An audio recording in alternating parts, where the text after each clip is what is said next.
We are on Sanford Street still, and we're on the back of the Baker Hunt campus, which is a place that's been doing things with the arts and culture for a really long time. And this was actually Covington's Natural History Museum.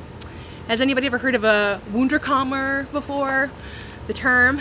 Those were kind of like really early versions of museums. You also hear Cabinet of Curiosity sometimes too, where you'd have a room just chock full of fossils and bones and all kinds of little bits of natural history.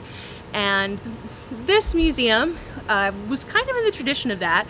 We have photos in Faces and Places, our photograph archive, that show lots of different taxidermy and rocks and all kinds of other specimens under glass. So they didn't really have a narrative to it, but it was like, hey, come look at all of our cool stuff that we've accumulated.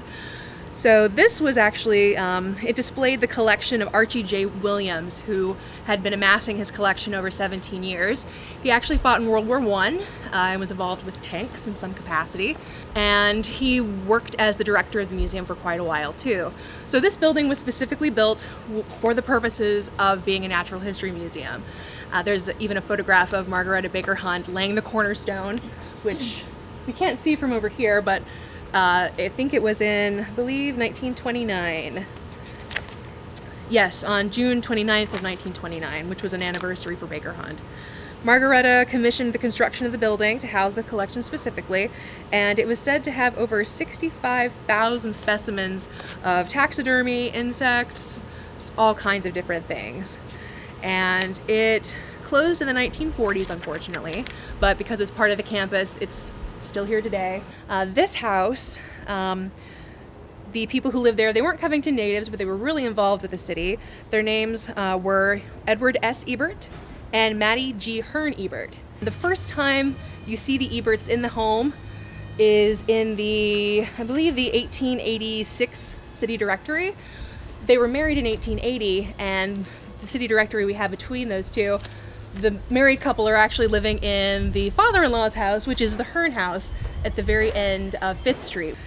In 1880, Edward and Mattie were married in a ceremony at the Methodist Episcopal Church on Greenup Street, which we were right by down the street from when we were at the Arthur earlier. There are a lot of people in the area who are fairly prominent and worship there.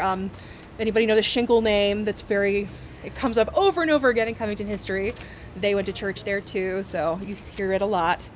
The news of their vows was front page news for the Daily Commonwealth, and it described their wedding decor, which evidently the flowers were over the top, because it said, quote, "The floral decorations were some of the most beautiful and artistically arranged of any ever displayed in a wedding of this city," which they really like superlatives in the old newspapers. It always has to be the most and the best and the biggest.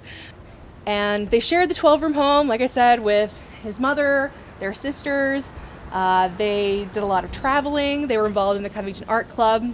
We were at Baker Hunt just a moment ago, just right across the way. And they gave talks and presentations.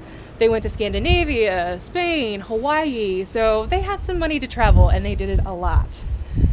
They moved out of the home around 1909, not long after the death of Mattie's father, and he left both Mattie and her sister $75,000, which is a little under $2 million today. So both daughters got lots of real estate, actually all up and down this block.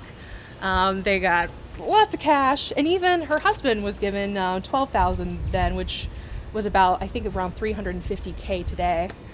Usually, a woman back then would get married and her maiden name would pretty much cease to exist except for her middle initial. But anytime you see Mattie, the Hearn, even though she was an Ebbert, the Hearn is right there with her almost every time, like, hey, you need to know she's a Hearn, by the way. This is 626 Sanford.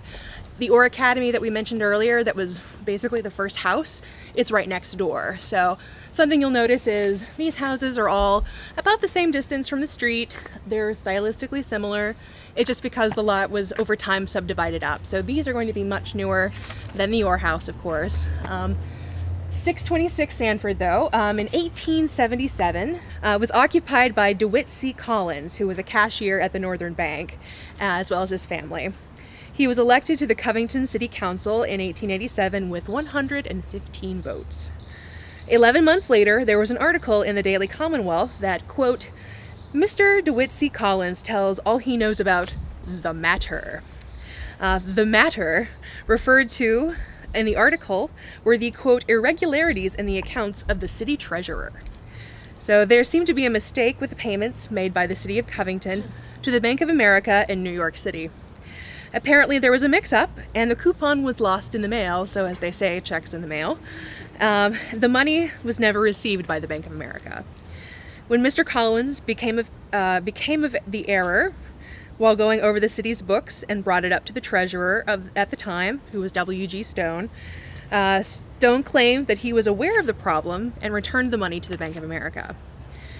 An interview with Collins was printed in the Daily Commonwealth, detailing what happened with the $1,183, which would have been a little over $26,000 in today's currency, as a method for Collins to bring to light the misdeeds done by the Covington treasurer.